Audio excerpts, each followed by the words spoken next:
Now can I say it gives me great pleasure and pride to introduce our keynote speaker for today, Professor Tom Calma. Professor Calma is an Aboriginal elder from the Kungarakan tribal group and a member of the Iwaija tribal group in the Northern Territory, and has been involved in Indigenous affairs at a local, community, state, national and indeed international level for more than 40 years. Tom is the co-chair of Reconciliation Australia and a former Aboriginal and Torres Strait Islander Social Justice Commissioner at the Australian Human Rights Commission. He was the founding chair of the Close the Gap campaign for Indigenous health equity. He's also currently co-chair of the Aboriginal and Torres Strait Islander Mental Health and Suicide Prevention Advisory Group, the National Coordinator for the Closing the Gap Tackling Indigenous Smoking Measures, and Chancellor of the University of Canberra. We are really honoured to have you here to speak to us this morning, Tom. Welcome.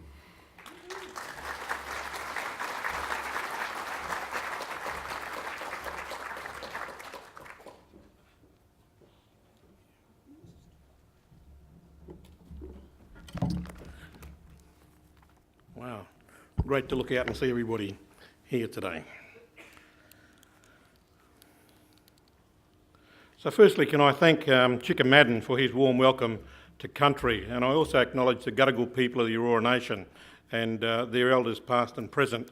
And I'd also like to recognise their youth, as I do with all youth who are going to be our future leaders, the custodians of our stories, our cultures, our histories and our languages. And I've got a dirty glass, so can't you see it? Yeah, hopefully that works, yeah. Thank you, Eddie Bartnick, for your words of wisdom and information that you've set the scene on what I wanted to talk about today, and also Commissioner John Finelli for your kind introduction. I'd also like to thank the Commissioner and his team for the tremendous feat of organising this international event and asking me to be your speaker today. And I'd also like to recognise a guy called Chris Holland for his enduring support to Indigenous health. He's one of those behind-the-scenes people who for us, he's non-Indigenous, has provided a lot of support in and around Indigenous health and mental health and suicide prevention. Now, while I do not want to repeat what the Commissioner's naming of the many noteworthy people here today, and Natasha also, I'd also like to acknowledge you. And can I also make special mention of the Indigenous mental health, addiction and disability leaders, experts, consumers and those who've had lived experience here today, including those from New Zealand, Canada and the US and all the other countries who have travelled here so far to be with us. I welcome all of you to this combined meeting of the International Initiative for Mental Health Leadership and International Leadership for Disability Leadership, International Initiative for Disability Leadership 2017. In the past decade, the world has received wake-up calls about mental health and disability crises in its midst. Worldwide, depression is estimated by the World Health Organization to affect more than 300 million people. About 800,000 die due to suicide every year, and it's the second leading cause of death in 15 to 29-year-olds across the globe. In 2011, the WHO reported 1 billion persons living with disability, and about 15%, that represents about 15% of the world's population, with 110 to 190 million people having very significant difficulties in functioning. Four like these are important because they put global mental health and disability movements at the forefront to be able to address the global challenges. And such global responses are appropriate given the common impacts of mental health problems and disabilities that our populations experience. Tragically today, those living with mental health problems or disabilities are increasingly becoming members of an underclass. This challenges our society's fundamental values of democratic participation, fairness, social justice and equality of opportunity. So how can our communities truly thrive with such growing social exclusion along health, mental health and disability defined lines? How many amazing and enriching contributions from people with mental health problems and disabilities will be missed in such circumstances? Conversely, our societies, communities and families' capacity to thrive is challenged when untreated mental health problems manifest as antisocial behaviour, particularly in the young. Our families' capacity to thrive is undermined by overwhelming care responsibilities in the absence of adequate support services.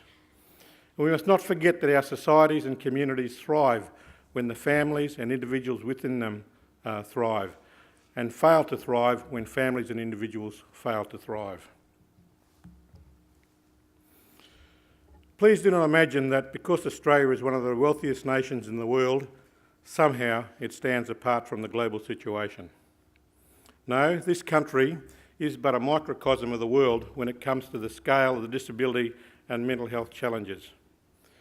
About 18.5% of the population have a disability, and 6% have severe or profound disabilities. Over 45% of all Australians are expected to experience a common mental health-related condition such as depression, anxiety, or a substance use disorder in their lifetime. And around 600,000 of us are estimated to have severe mental illness, and about 2.7 million are in carer roles of various kinds, and that represents around 12% of our population. And here too, the mental health and disability burdens in Australia fall heaviest on some of the most vulnerable citizens, our young, our old, our LGBTQ population, and our Indigenous peoples amongst them.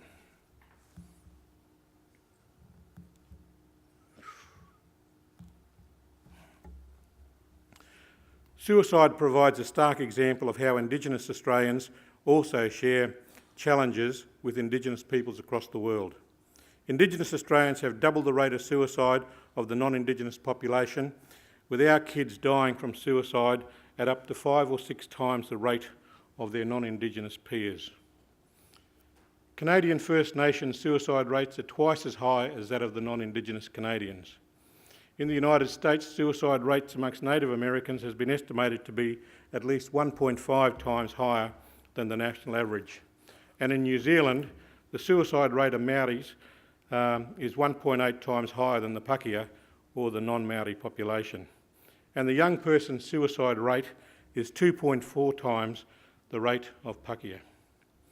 Now, these populations all report worse mental health and disability outcomes than their non-Indigenous peers. And for us, when compared to non-Indigenous Australians, we as Aboriginal and Torres Strait Islander Australians have 3 times the rate of high to very high psychological distress, affecting around 30% of our population. We are about 20% more likely to have symptoms associated with clinical depression, and we are hospitalised for mental health conditions at double the rates of non-Indigenous peers. And while few of us drink alcohol when compared to other Australians, those who do are more likely to be problem drinkers or addicted to alcohol. Disability for us is inherently connected to our significantly poorer health when compared to other Australians. And there is a well-known 10-year life expectancy gap between Indigenous and non-Indigenous Australians that itself comprises a bundle of health gaps, including the mental health issues that we're discussing today. Chronic disease, and particularly diabetes, which we die from at 6 times the rate of other Australians, is a major cause of disabilities. Communicable trachoma cause blindness and otitis media cause deafness in children is relatively common amongst us.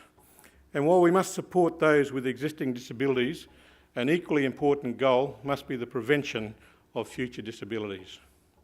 This fundamentally means closing the health gaps and ensuring Indigenous Australians have access to health care. In 2012, about 1 in 4 of us reported a disability compared to 1 in 5 other Australians. Our 0 to 14-year-olds were more than twice as likely as non-Indigenous children to have a disability.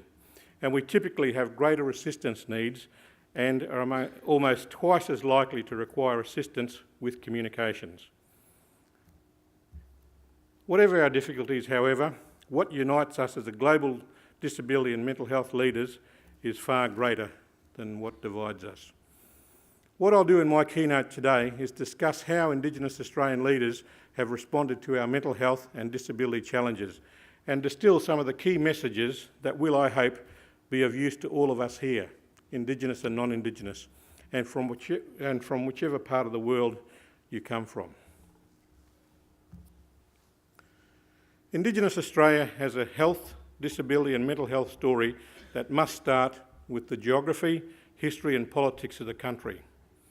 Australia is a 7 million square kilometre island continent. For 50,000 years, Indigenous Australians successfully inhabited all parts of this vast landscape, with climates ranging from lush tropical jungles to arid deserts and then to snow-capped mountains. By 1788, an estimated up to 1 million of us shared 250 different languages across the nation. Key to the phenomenal long-lived success of our traditional ways of living was, and remains today, our cultures. The continuing importance of cultures to our health and well-being is only just starting to be recognised by non-Indigenous Australia. It is sometimes said that culture is life or that culture is health, and that's how connected they are and how much we understand them to be. The slide above is a diagrammatic expression of this cultural, social and well-being concept as we refer to it. Perhaps the key thing to understand is that the country we walk on, the spirit world, and you, your families and your community's very being are deeply connected. And to learn more about the concept, I recommend that you look at the Working Together book that should be in your conference take-home bags, and just be careful of excess luggage as you go home. But we're very, very glad that you're taking a copy. But in a nutshell, the implications are that health practices to us are more than just treating the individual's body or mind in isolation. Health is ultimately about restoring wholeness and connection. Now you'll notice on the slide the historical and social determinants circling the self, and against which culture, social and emotional well-being are providing a protective force. So what are these historical and social determinants, and how have they changed our health and our mental health? In 1788, for us, the profoundly traumatic events of colonisation began. I use the term traumatic deliberately because colonisation occurred within only 3 to 8 generations of Indigenous peoples living today. By intergenerational and transgenerational transmission, the trauma is still with many of us.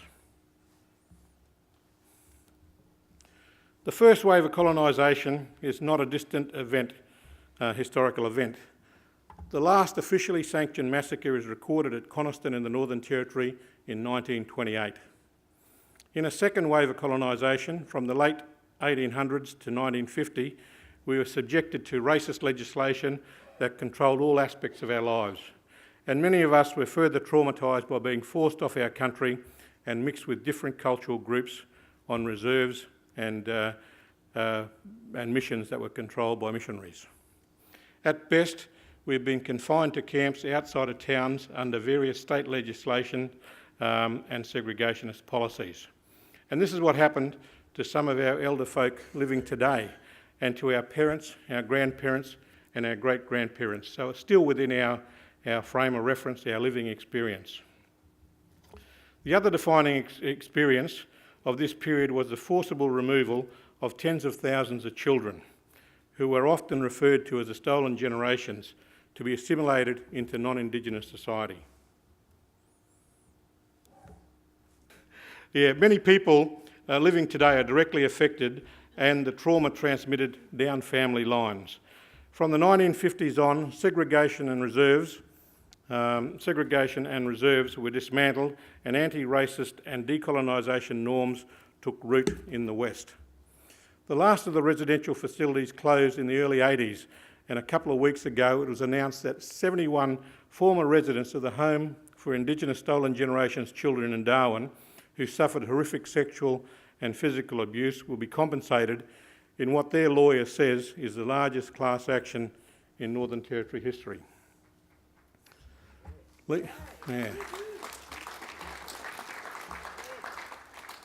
Legal equality and the restoration of our human rights was of course welcome, but a perverse outcome was that it enabled us to access both welfare and alcohol without restriction. And in practice, legal equality on its own did nothing to bring us closer to the economy. services or any other benefits that are enjoyed by other Australian citizens. And this scenario led to what my esteemed colleagues, Professor Helen Milroy and Ernest Hunter, have referred to as normative instability in many of our communities, where welfare and alcohol dependency were layered upon trauma and distress, dysfunction in other words. Across the country then we remain apart in deep collective poverty and without access to political power. We were by that point a small minority in our own land. Even today we comprise only 3% of the total Australian population.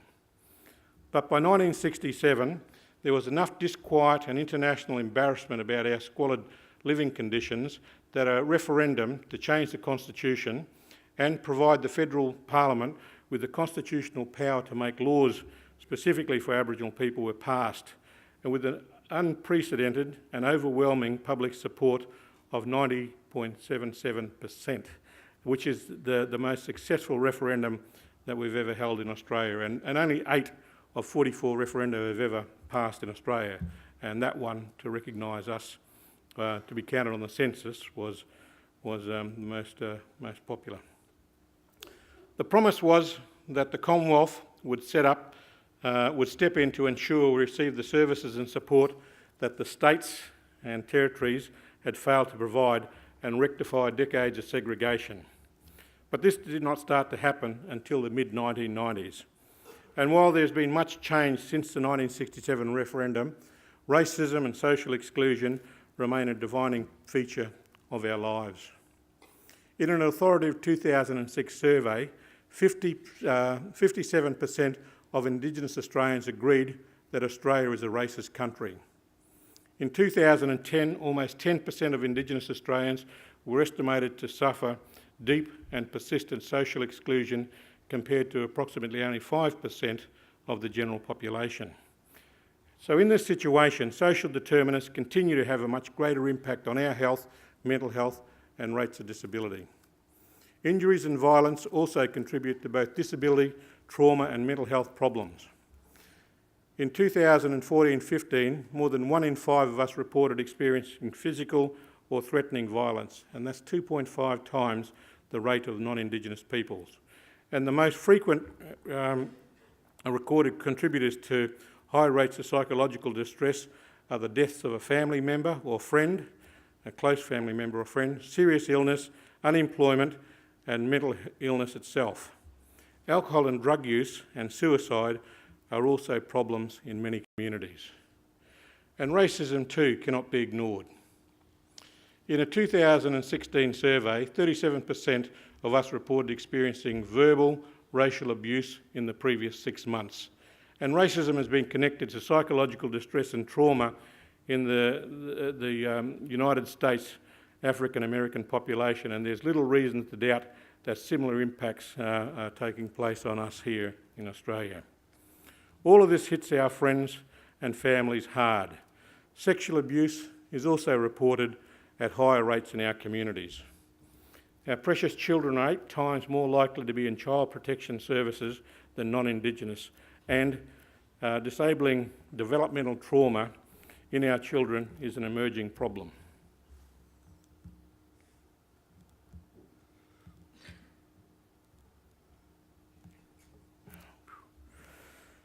For some of us, our continuing social exclusion is connected to where we live in Australia. In 2016, the population of Australia was just over 24 million people, and about 10% smaller than the combined 2013 populations of the Netherlands, who are here, and Belgium, but spread out in an area over 100 times the size of both those countries. 82% live in just 50 urban centres, and almost half live in just Sydney and Melbourne alone. This leaves remote and very remote areas, so called because of their distance from urban centres, that have well-established service hubs. The remote and very remote areas are shown in blue and purple, respectively, on the map on the left-hand side of the slide above. Now, like the general population, about 80% of the estimated 750,000 Indigenous Australians today also live in major or regional cities or close to them. However, 15% or so live in very remote areas, and that's that purple shaded area, where they comprise about 45% of the population. So 15% of our Indigenous population comprise 45% in the very remote areas, and that's tens of thousands of Indigenous Australians. In these areas, the negative impact of the lack of reach of government health, mental health and disability services, let alone market-driven service providers, falls disproportionately on us as Aboriginal and Torres Strait Islander people. Yet there are some compensatory factors of remote living. Research suggests that the protective forces of practising culture and ceremony, of being with family and community, of walking on country and nurturing a fiercely proud Indigenous identity develops resilience against the impacts of stress and trauma. And the ability to do these things is enhanced in remote areas.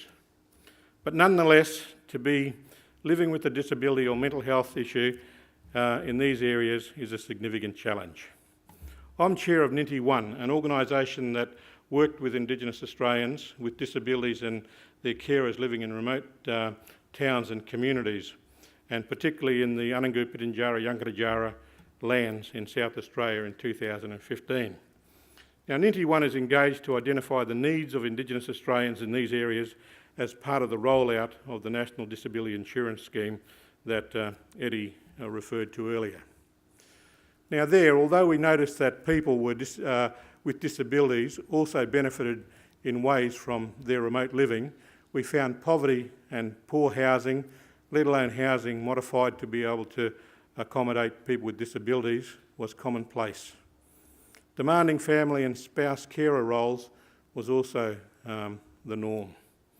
There was also almost no expectation of transformative, life-changing disability support on the part of Indigenous clients. There were also gaps in the cultural appropriateness of the services being delivered. And poor disability literacy meant that people with roughly identical disabilities received very different supports. So how has Australia and Indigenous Australia responded to the situation? Well, from day one of colonisation, Indigenous peoples and their leaders have resisted, gathered and planned to regain control of their lives. Every decade since has had its heroes who struggle for change. And Indigenous health leaders have responded to the health, disability and mental health challenges we face at three levels. From within our communities, through our community-based and controlled organisations, and at the macro or state or national levels. In practice, our leaders might begin leadership roles in their community, led through community organisations, and eventually emerge at a state or national level with their leadership. For them, there may be no neat delineation between the levels of leadership in which they operate. And indeed, they may significantly contribute as leaders and advocates precisely because they know their communities and can ensure that their voices are heard at the national level, which is so important when we look at such a big country as Australia. Even when operating at the state or national levels, it is critical for us in leadership roles to not lose touch of our communities. An Indigenous leader is always accountable to those they represent. And this is one reason why it's important for governments to not cherry-pick Indigenous leaders aligned with their political agendas. Instead, they should look at those with genuine support in communities or who may otherwise spearhead movements with clear Indigenous support. And I'm reminded here again of some of the work that Ninety One has done with the exceptional women of the Ngukurrtjatjara, Pitjantjatjara and Yankunytjatjara Women's Council. And this organisation was formed in 1980 to deliver community, family, research and advocacy services in the vast central desert region of Australia. Now, Ninety One has worked with the NPY Women's Council to understand the needs of children and young people with disabilities in these areas to inform the National Disability Insurance Scheme rollout there.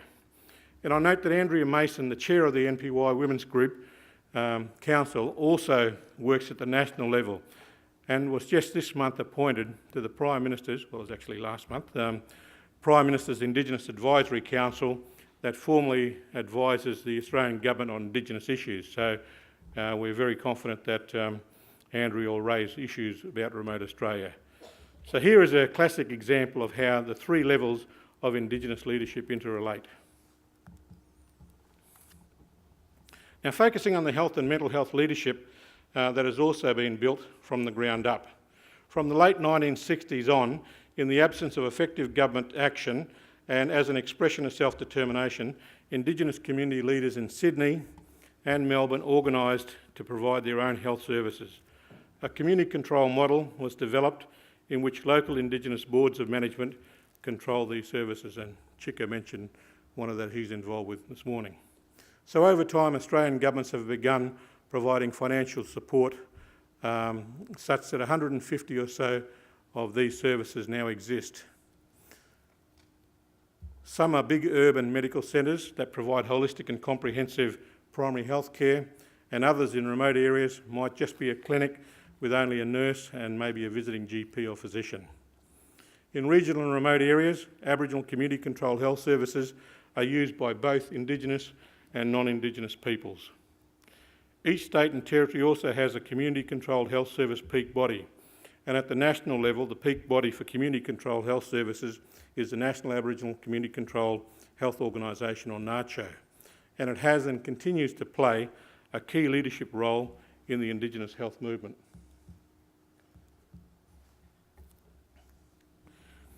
On these foundations, in 2006, I was honoured as the Aboriginal and Torres Strait Islander Social Justice Commissioner of the Australian Human Rights Commission to help establish and act as the inaugural chair of the Close the Gap campaign for Indigenous health equality. The campaign aims to close the 10-year life expectancy gap, happened to be 17 years at that stage, between Indigenous and other Australians. But we used a human rights-based approach with non-negotiables including Indigenous leadership, partnership between us and the Australian governments, equality-based health planning and the use of equality targets. Now, the campaign membership comprised Australia's peak Indigenous and non-Indigenous health bodies, health professionals and human rights organisations, including NACCHO, the peak body. And membership was contingent on agreement that Indigenous-led organisations would always have the final say in how the campaign operated, which I think is critical. The campaign was founded on a clear articulation of need with goals and principles based on human rights law. It was framed as both a drive for Indigenous health outcome equality and equality of opportunity for healthy life. Eventually, over 30 Indigenous and non-Indigenous organisations and bodies joined the campaign, and they were self-funded to be independent and operate a dedicated secretariat. And with the support of Oxfam, the campaign implemented a remarkably effective grassroots strategy to garner the support of the media, the public and Indigenous people and communities. And we've got about over 300,000 people signed up as members of the Close the Gap campaign. So today, Close the Gap Day, which is celebrated on the 16th of March this year, is an important fixture in the Indigenous calendar.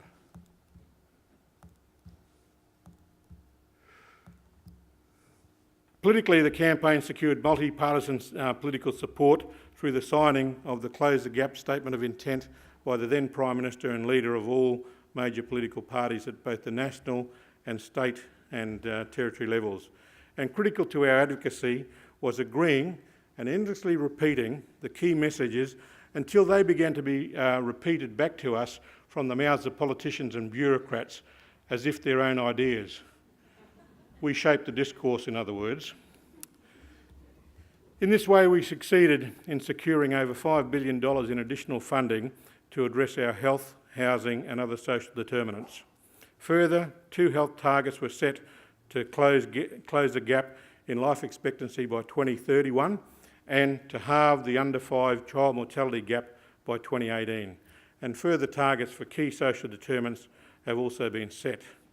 So each year in the first week of Parliament, the Australian Prime Minister makes a statement to the nation on these targets, and the campaign, we publish our own independent shadow report. So the government will say what's been achieved and what hasn't been achieved, and we'll say whether we agree or don't agree. and so forth. So it's an accountability measure that's unsurpassed anywhere. But hopefully that's going to take hold of a few other campaigns that we've got. Because progress is slow, the campaign consistently must remind politicians and the media that we cannot turn around the disadvantage of Indigenous Australians overnight. Life expectancy will only lift following improvements to outcomes in numerous areas. And there are real and positive signs of change. One of my other hats that I wore that is mentioned is that of the National Coordinator for Tackling Indigenous Smoking. And I don't encourage anybody to smoke, so there's no such thing as a safe smoke, is there, Pat? In this role, and through a significantly funded Indigenous-specific anti-smoking campaign, we are seeing smoking rates consistently drop over time and potentially huge benefits and health implications. And particularly we're looking at it from the mainstream of smoking and mental health issues and the effect of smoking on medications and so forth, because they do have some very detrimental impacts. In 2006, when we started the Close the Gap campaign, mental health was a poor cousin to physical health. In part, this was because we were not yet nationally organised as mental health leadership bodies at that time. The Australian Indigenous Psychologists Association, the peak body for Indigenous psychologists, was not established in 2008, and the Healing Foundation was established in 2009. And I commend the Healing Foundation to you as a great example of an Indigenous-led healing initiative that has supported many community-level healing programs and activities. So happily, mental health is now at the heart of efforts to achieve health equality more broadly, as well as being understood as a significant challenge in its own right. The National Health Leadership Forum that emerged from the Indigenous Leadership Group of the Close the Gap campaign in 2011 is now the overriding National Indigenous Health Peaks Forum.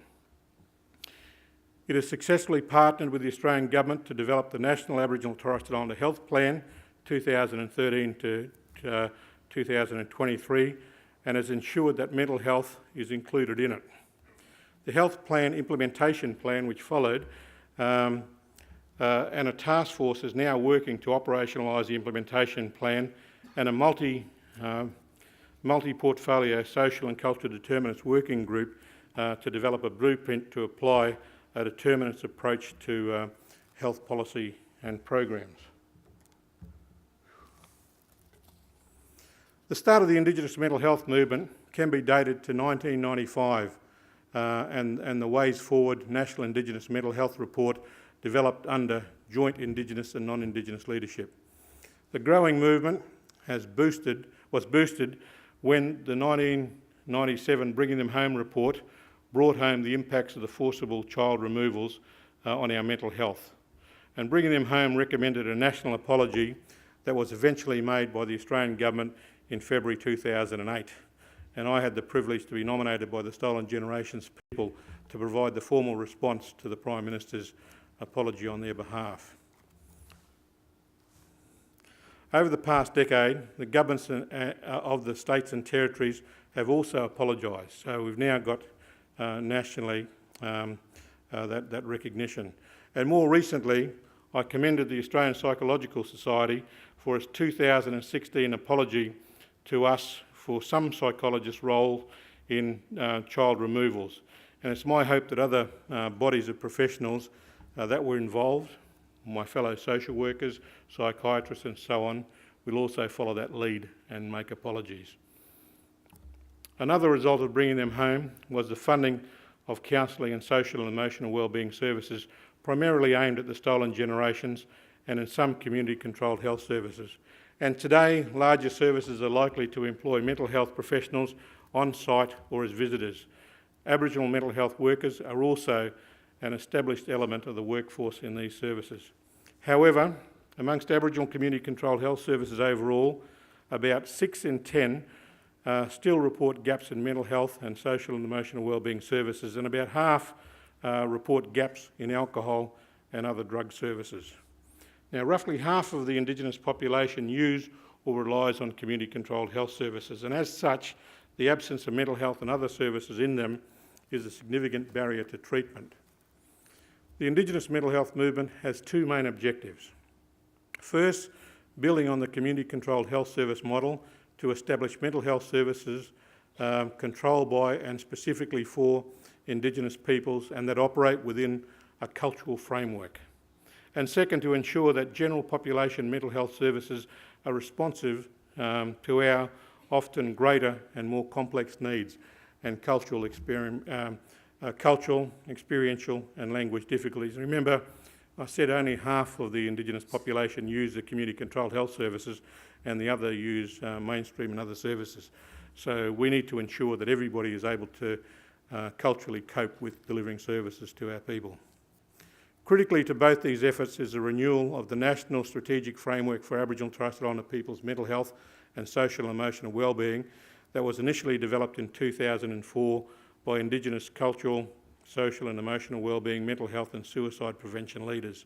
And I'm pleased to report that the Aboriginal and Torres Strait Islander Mental Health and Suicide Prevention Advisory Group, or ATSIM-SPAG, a mostly Indigenous body that I co-chair with my good friend Professor Pat Dudgeon, and we advise the government on mental health, suicide prevention and social and emotional wellbeing and other things. We've been charged with this renewal and we believe that that's very imminent response on that. Other important related policies that emphasise the need for Indigenous control and Indigenous specific responses include the 2013 National Aboriginal and Torres Strait Islander Suicide Prevention Strategy and the National Aboriginal and Torres Strait Islander People's Drug Strategy 2014 to 2019, and both were developed under Indigenous leadership. Now looking forward, trauma is increasingly being recognised as perhaps a foundational challenge not only to improving Indigenous Australians' mental health but also for addressing a range of so-called wicked problems that continue to undermine our communities' lives. A wicked problem denotes a challenge that is difficult or seems impossible to solve because of contradictory or challenging causal factors that are often difficult to recognise in the first place. And it's my belief that many such wicked problems have much of their origins in the multiple and compounding layers of trauma in the Indigenous population.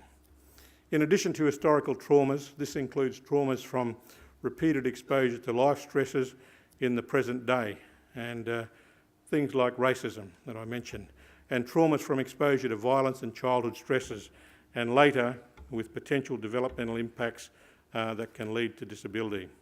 And I note with some hope that ATSIM-SPAG has begun to map the beginning of what may be a national comprehensive response to trauma in Aboriginal and Torres Strait Islander communities that includes healing and halting the transmission of past traumas as well as preventing new traumas. Indigenous mental health leadership took a significant step forward with in 2013 with the establishment of the National Aboriginal and Torres Strait Islander Leadership in Mental Health, or ATSIM-SPAG, ATSMIL, always a big mouthful, of which I'm a member and Professor Dudgeon is the chair. And ATSMIL is independent and operates its own secretariat, and it comprises a core group of senior Indigenous people based in or associated with national and state level mental health commissions. But the Healing Foundation, APIA, the Australian Indigenous Psychologists Association, and NACCHO, who I previously mentioned, are also members. And NATSMIL was established to help implement the international 2010 Whakawata Declaration that, as many of you will know, recognises the importance of Indigenous leadership in mental health systems to better respond to the mental health needs of their Indigenous populations in a culturally appropriate way. To that end, NATSMIL developed in 2015 the Gayadui, or Proud Spirit Declaration, as a domestic companion document to the Whakawata Declaration. It comprises five themes, including two that focus on the culturally different nature of Indigenous leadership itself. And I'm happy to report that the references to the Declaration are in draft copies of the 5th National Mental Health Plan, Australia's overarching mental health plan that is currently being renewed. And this achievement bodes well for the future of Indigenous mental health leadership in the country. In parallel to the above, a national Indigenous disability movement can be traced to a 1999 national gathering of Indigenous disability leaders in Alice Springs. From there, the New South Wales Aboriginal and Torres Strait Islander Disability Network was established in 2002, and in 2010, the first People's Disability Network with CEO Damien Griffiths, who will be speaking tomorrow, I believe, at this event, was established. Proudly, and for all Indigenous Australians, this is the only organisation in the world constituted and governed by Indigenous peoples with disabilities. It is also an important part of the broader Indigenous health movement in Australia. In 2014, the first People's Disability Network chaired an interagency meeting of government departments to develop an Indigenous Disability Action Plan under the National Disability Strategy, and an Indigenous reference group has also been established. I finish this part of my keynote by including on the slide above what I believe to be some of the key themes in challenging leadership. God, it works. I want to close by looking at a potential challenge to Indigenous community leadership in relation to mental health and disability services. In 2015, 31 primary health networks were established as part of an ongoing reform effort to decentralise the Australian primary health care system. PHNs, they're called, are intended to promote responsive, regional level needs-based planning and service delivery. The government has agreed to 6 key priorities for targeted work by PHNs, and these include mental health and Indigenous health. Further to this, PHNs have recently been given the task of overseeing the establishment of a stepped care model of primary mental health care clinical services in their regions, including specific Indigenous mental health and suicide prevention activities.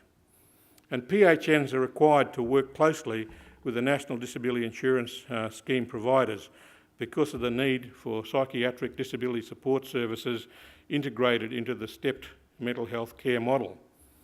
Now, a key PHN role is mapping service gaps and commissioning new services where gaps are identified. And this requires them to work closely with the community-controlled services and Indigenous communities. But it's not clear how Indigenous community leadership will be preserved in this situation. There are concerns that this will amount to a consultation rather than a negotiation process. A further concern is with the proper roles of market-driven processes, such as some PHN's tender-based commissioning processes that have historically not delivered the right services to Indigenous communities. And too often these tender processes are boiled down to a competition of who can draft the best application and not who is able to offer the best services. So we have real concerns, and our group, the advisory group, is doing a little report on this to the ministers. Now, I've been lucky to play a small part in a decades-long Indigenous health and mental health movement involving hundreds of thousands of Indigenous leaders, advocates, experts and stakeholders and their non-Indigenous allies working at all levels. The cumulative effects of this, I believe, is that we have established the foundations for future Indigenous Australians with mental health conditions and disability to lead contributing lives and partake in thriving communities. Now, despite the disheartening statistics, my message to you is one of hope, of survival against the odds, of great resilience and of the value of struggle in the face of adversity. Our global movement is far from over and work remains to be done. And like democracy, ensuring our brothers and sisters with mental health problems or issues and disabilities lead the best possible lives is likely to require eternal vigilance. It remains to future generations and future leaders to keep these flames alive and to write the next chapters. And I hope this keynote will inspire and support this future. And with a view to stimulating a lively discussion, I close with 3 challenges, my 3 challenges to you, as the slide shows, which we'll discuss in a minute, but also leave with one of my mantras that I use very often, and that is, from self-respect comes dignity, From dignity comes hope, and from hope comes resilience. Thank you.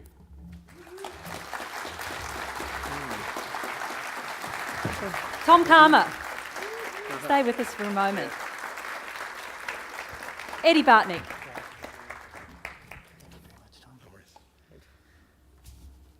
Thank you very much, Professor Calma. What a powerful summary of mental health and disability in Australia, and for your messages of resilience and hope. Tom's observations, I'm sure, will resonate with many people both in Australia and other countries. We will have an opportunity to discuss those parallels shortly. And as I was hearing you speak, Tom, your message about people getting control of their lives sits very strongly with the values of the National Disability Insurance Scheme. On behalf of our combined organisations, we'd like to thank you very much, Tom, for your presentation, but also for your many contributions to the community. I don't know how Tom still finds time to be Chancellor for a university and to give back to the Australian sort of wider community. So, Tom, we have a gift for you. So, yes, and the beautiful book next to it. Yes, thank you very much. I'm now going to hand back to Natasha Mitchell, who, so we can discuss Tom's insights and the issues they raise in your lives as leaders. And from now on, it's going to be Natasha's show.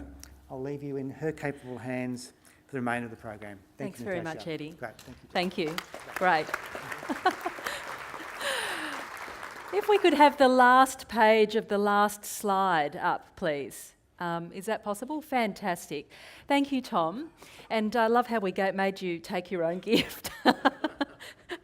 And some of the thoughts that I have from Tom's presentation, in addition to the questions we're going to pose to your tables, is often health and mental health and disability leaders like yourself are activists. You know, there's an inherent activism to being a leader in this arena and in representing the communities that you want to support or that you are a part of as leaders. So, and the other thing that emerges for me is in this era of fake news and such things, the power of data. You know, that Closing the Gap report that comes out each year, it's sobering, it's a tough read, it's sometimes very depressing, but it fundamentally creates a path of accountability for leaders. You know, they must be accountable to that data. So that's another point that I would think of, and also just the power of leaders to say sorry, either for past actions of policies or practices or services, but also contemporary leaders to acknowledge, you know, their own deficits as you try and build and lead services in your own countries and your own communities. That really, it's very hard to acknowledge mistakes, isn't it, as well, along the way, and how do you build a conversation that allows that to happen? And the saying of sorry, you know, that image of the two women hugging each other, you know, it still brings tears to me every time I see that photo. So, you know, the power of sorry. So these questions, the first one, we'd like you to discuss all three at your table. If you're at a table with colleagues that you know, you might want to sort of shuffle around and do a bit of a swap. It's up to you. I'll leave that to you. You can manage where you sit throughout the day. You might want to change spots throughout the day. But those three questions, Tom. We have a question here, and I'll come over to Alan shortly. Thank you. Yeah, it's Jenny Or a Evans. comment. Yeah, from the Mental Health Foundation in the UK. First of all, I'd like to thank Tom for absolutely an amazing speech. It's very inspirational, and while the UK isn't one of the nations with Indigenous peoples in that sense, there are many things that you said that are very, very transferable.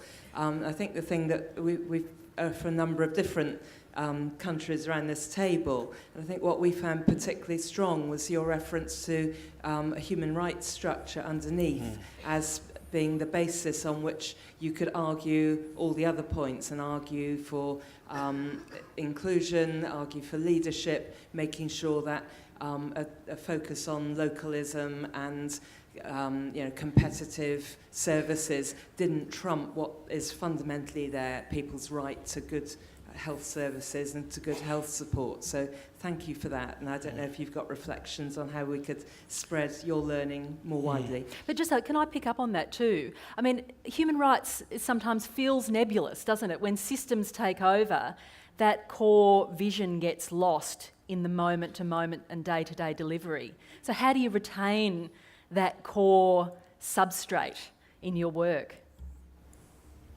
Putting it back to you. Well, I don't, it's something that we're working on and struggling with, really. I think it's bringing the language that can seem remote into the language that feels right for the people who know that what they're getting isn't good enough and want that to change. And I know the number of workshops I've been at where people have said, no, I'm not a service user, I'm a citizen, are sort of they stick in my mind, because that means that people are recognising that their own advocacy is actually probably the greatest ingredient in creating good health for them and their community. And language matters, doesn't it?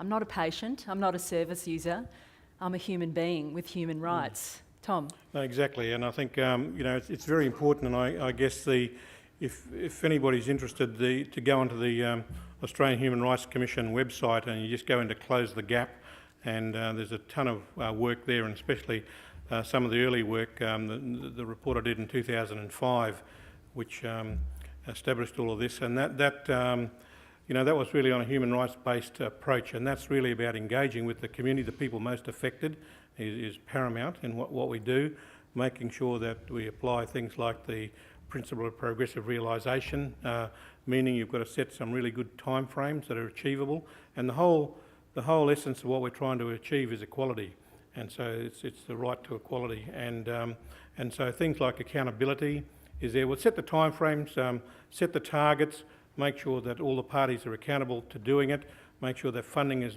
based on need, and once those principles are there, and you have the accountability both back to the community, and as we've got various Prime Ministers to do since 2008, is to give the report back to Parliament, which is the public accountability for what government services are required to be provided to all citizens. And that's the key thing. You've got citizenship rights, you've got human rights, and human rights apply to every citizen of the world. Did anyone talk about some of the marketplace challenges of service delivery? There was a lot of buzz in this table and I'm not seeing enough hands up. Yes, thank you. Let's get a mic to the middle. Hands up if there's a comment or a point that you'd like to make that emerged at your table, just to get the conversation started across the room. Thank you. Thank you. My name's Lynn Lane from New Zealand. We didn't actually talk about this at our table, but about 15 years ago we had the emergence of by Maori, for Maori service providers, and we recognised that they were going to fail if we didn't support them. And so what the government did was that they set up a new department and funded it $10 million a year simply to train and provide support to providers to stay viable and to continue growing.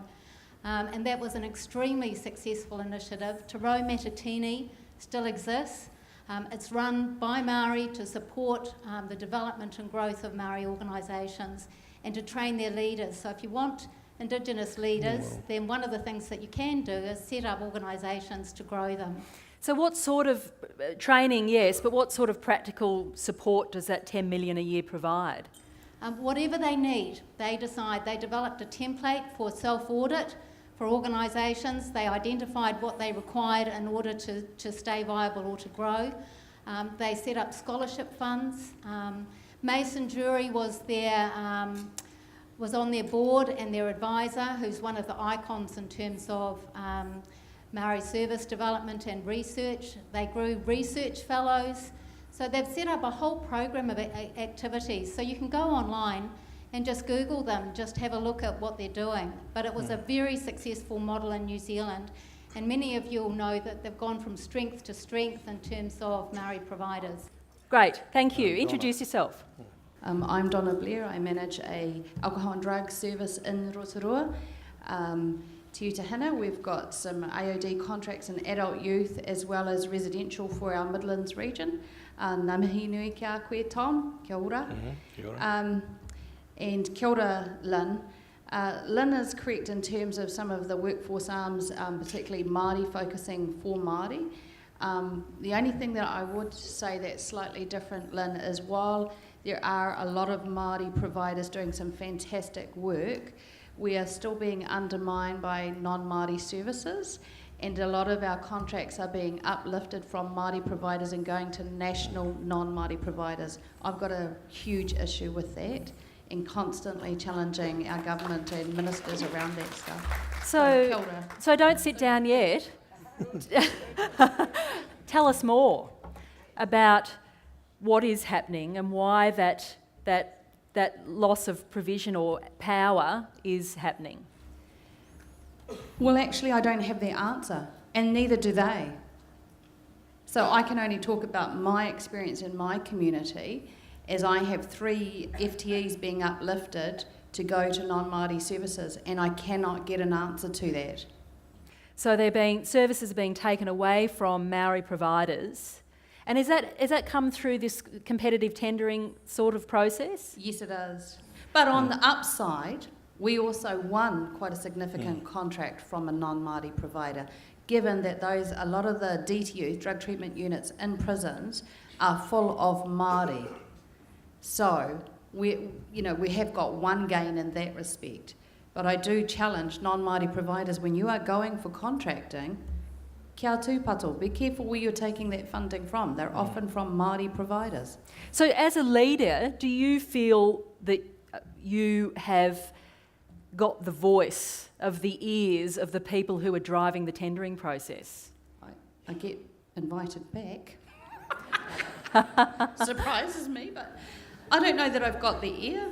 But I think I've got a lot of support from other Māori colleagues and service providers. We're quite united in our conversations, but you still get on and do the work.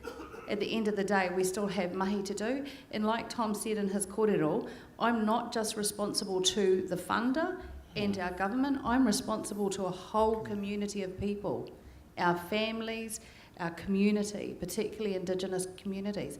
And if you don't get that right, your head's on a platter. Yeah, in many ways, more ways than one. Yeah, so Family as well. So what about in Canada? Yes, thank you. We've got a comment there. Some of our colleagues in Canada here as well might be wrestling with these issues. So I'm Arthur Evans. I'm from the United States, and I'm actually on the public payer side. And this is an issue that we deal with quite often. And there are 2 things that I've done as a public payer to try to address this. One is to build into every competitive process criteria that makes it almost impossible for someone who doesn't have ongoing experience with the community to be successful in obtaining a grant. And then the other is to make sure that people with lived experience are a part of the decision-making process. And in fact, in my agency, we do not make any funding decision without people from the community being a part of the ongoing decision-making process. So those are 2 ways that we've tried to manage this whole issue of people who don't have experience with the community sort of coming in and being more competitive. Yes. Okay. Any other points or to pick up on? Yes, thank you. I think this is Rennie. Hi, I'm Rennie Linklater from Canada, and I work at the Centre for Addiction and Mental Health, which is a hospital with provincial responsibility in Ontario. And so what comes to my mind around Indigenous leadership is that whether we're talking about services within our communities, within Indigenous-led services, or whether we're talking about mainstream services, and we know Professor Kalma made a comment about 50% of Indigenous people are accessing both, right, Indigenous services as well as mainstream services. So there's a real need across the entire system to build capacity. But what I feel really strongly about is that we have Indigenous people leading those processes. And so where we have mainstream organizations, it becomes really important to have a core Indigenous team doing that work and really developing partnerships with communities and really engaging and ensuring that we're being culturally responsive. Thank you. Yes, thank you. Over here. We'll wrap shortly for morning tea, but I just want to grab a little bit more in the room while we can. Kia ora mihi nui kia koutou katoa, ko Paula Sardina hau o ngā puinui tono hau. Kia ora Tom. Awa hei kore. We stick to the smoke-free, we work together in smoke-free land. I just wanted to pick up those 3 questions again, and 2 things. If you want, Lord knows there's enough of us sick people out there. We don't have to fight over the clients. So what the tendering service does is pit service against service, and you lose innovation and you create cost and you just churn the wheels. So we don't like, and I've run Māori organisations and I run mainstream services, population whole services that have obligations for Māori and Pacific. And you don't get better outcomes by pitching services against each other. Data is how you make sure people are accountable, count the right things, apples for apples. But if you want to deal with a leadership question, you've got to have it, and if I can just demonstrate, it's across. You've got to have it top and across. And sometimes it's the level 3 positions. If you have enough Māori Pacific, LGBTI, women, consumers at that level, they will drive the cultural change that makes organisations responsive to the needs of Indigenous people. You don't just buy it in, you don't have one advisor at the top. You've got to do it across that way. And when you get that, you get it, it works. So just to point back to you just briefly, how do you start building the cross? What's the first step people should do? Start with the human resources people, the people who hire. What are they hiring for? What are the KPIs? Who makes the cut? Start with the human resources people. You've got a strategy, you'll have a business plan, start with HR. Fantastic. Lots of nodding heads in the room on some of this stuff. So you'll continue the conversation at morning tea. Tom. Alan Rosen, local superstar, psychiatrist, leader of services, activist. Thank you, Natasha. All round good fun. It's mutual. These communal admiration societies, it's a wonderful mental health community we have. So it goes out to all of us. Tom, I congratulate you particularly on the mention, and thank you for the mention of the apology and what we can do. What we can do as non-Indigenous people in this sphere, as well as the practical things that have been mentioned, which I agree with, but I think the issue of apology is important. And TAMS, the Transforming Australia's Mental Health Service System, has put out which is an offshoot of the THEMES conference, the Mental Health Service Conference of Australia and New Zealand, has put out the challenge to the mental health professions to make an apology for our contribution as different mental health professions to the predicament that Aboriginal people and other Indigenous people have had in the world. This has gone to all the professions, but the APS, the Australian Psychological Society, is the first, I think, worldwide to make that apology. They've made it in their own words. They haven't followed the template that we have provided, but other professions are looking at it, and it is now going to a presidential debate in Berlin at the World Psychiatric Association in October. So there is some progress happening with it. But thank you for the mention. On particular tribute to Pat Dudgeon and to Helen Milroy, who have helped and encouraged this process along. Thanks, Alan. Thank you. And I should just say, for those who haven't met Pat Dudgeon, that name has come up at least 4 times. That's Pat, if you'd like to grab her and talk to her. One brief comment, thank you. Thank you. I think this stuff is very important. I'm Eduardo Vega from the US with Dignity Recovery Action International. The integration, I always think that there's really 2 problems, though, that we don't really get to, is that meaningful involvement, meaningful integration of lived experience, whether it's cultural or of disability or of mental health conditions, is a really thorough project. You have to go from inclusion, which sometimes it just feels like tokenism, to real active integration, and there's a whole process there.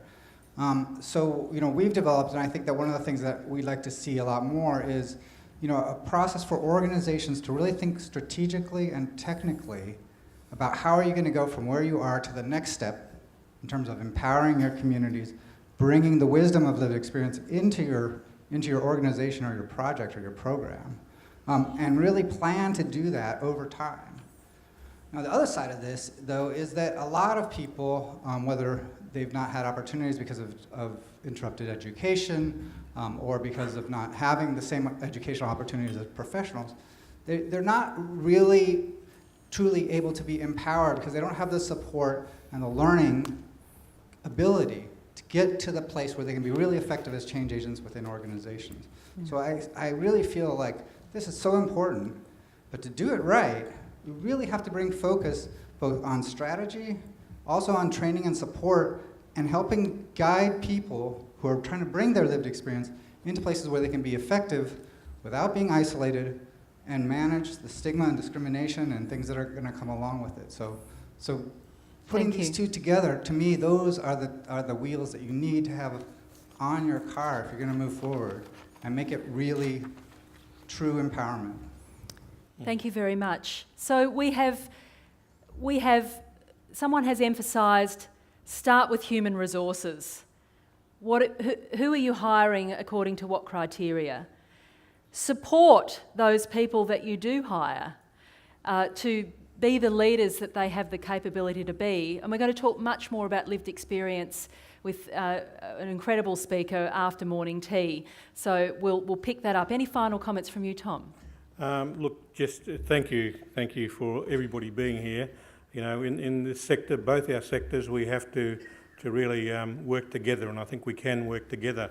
Can I just pick up on a couple of the points that were said? I think none of us want to have and see token appointments on our boards and committees. They've got to be real and meaningful. But the first step is opening the door to allow participation, and then once that door is open and people put their hand up, they need to be supported to get into those positions, as has just been mentioned. And we've got a lot of good people out there who may not be, you know, all that well formally educated, but can offer a fair bit, you know. And I think the lived experience as somebody affected, but also as a carer, is really important that we do listen and be directed by those people, because we can do as much as we like and try and see things from a principal position, but a really informed position is when you've got people with the lived experience or first-hand experience as a carer to help guide us. But I think, you know, you all know that, but I think it's always important, and particularly important if we've got bureaucrats around to hear this, because too often they don't participate in forums like this. So we've got a lot of like minds here. We've just got to look at ways to be able to influence the politicians and bureaucrats who hold the purse strings often and determine the policy. But thank you. Enjoy morning tea. Thank you. Thanks, Tom. Fantastic. And for all the bureaucrats in the room, there are psychologists available for support if you need it today.